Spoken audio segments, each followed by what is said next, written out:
چونکہ ماہ رمضان میں لوگوں کی مذہبی سوچ میں اضافہ ہو جاتا ہے اور ایک بڑا وقت لوگوں کا چینل پر گزارنے کا ان کا ذہن ہوتا ہے۔ نیکی کی دعوت کا ایک بہترین ذریعہ ہمارے الیکٹرانک مبلغ مدنی چینل ہے۔ آپ کو گناہوں کی طرف جانے سے روکنا یہ ہمارا موٹیو ہے، یوں سمجھیے کہ دعوت اسلامی کے اس مدنی چینل نے اپنی نشریات کے ذریعے ایڈورٹائز تو لینی نہیں ہوتی، اشتہارات ہم لیتے نہیں ہیں۔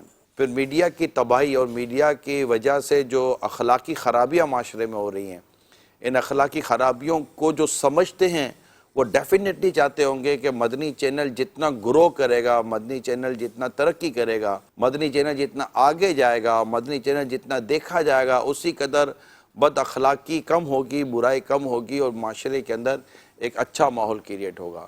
تو ہماری دعوت یہی ہوتی ہے کہ آپ مدنی چینل دیکھیں۔ میں آپ کو بھی یہ عرض کروں گا کہ زیادہ سے زیادہ مدنی چینل دیکھنے اور دکھانے کی ہمیں کوشش کرنی چاہیے۔ ہماری کوشش ہے، چاہے وہ مدنی مذاکرے کے عنوان پر ہو یا دیگر سلسلوں کے عنوان پر ہو، کہ ہم بہتر سے بہتر چیز کریں تاکہ آپ کو سیکھنے کو بھی ملے اور آپ کی دلچسپی بھی برقرار رہے۔ یعنی ہم علم دین بھی پہنچانا چاہتے ہیں مگر دلچسپی کے ساتھ پہنچانا چاہتے ہیں۔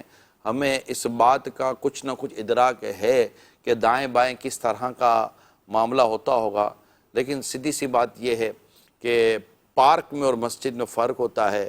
جو ماحول پارک کا ہوتا ہے وہ مسجد میں نہیں بنایا جا سکتا۔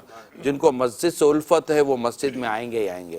کوئی دیکھے کہ پارک میں رش بہت ہے تو کس کو امام صاحب کو کہ امام صاحب کو تھوڑا مسجد میں اس طرح کا اللہ گلا کر دو تاکہ پارک والے بھی اس وجہ سے مسجد میں آ جائیں، تو یہ ہو نہیں سکتا۔ جن کو اللہ تعالیٰ نے سعادت دی ہوگی، جن کو اللہ تعالیٰ نے توفیق دی ہوگی، وہ انشاءاللہ آپ کے مدنی چینل پر ضرور آئیں گے اور مدنی چینل اپنی وہی اسلامی اور دینی اور اخلاقی انداز کو باقی رکھتے ہوئے انشاءاللہ اپنی نشریات چلائے گا۔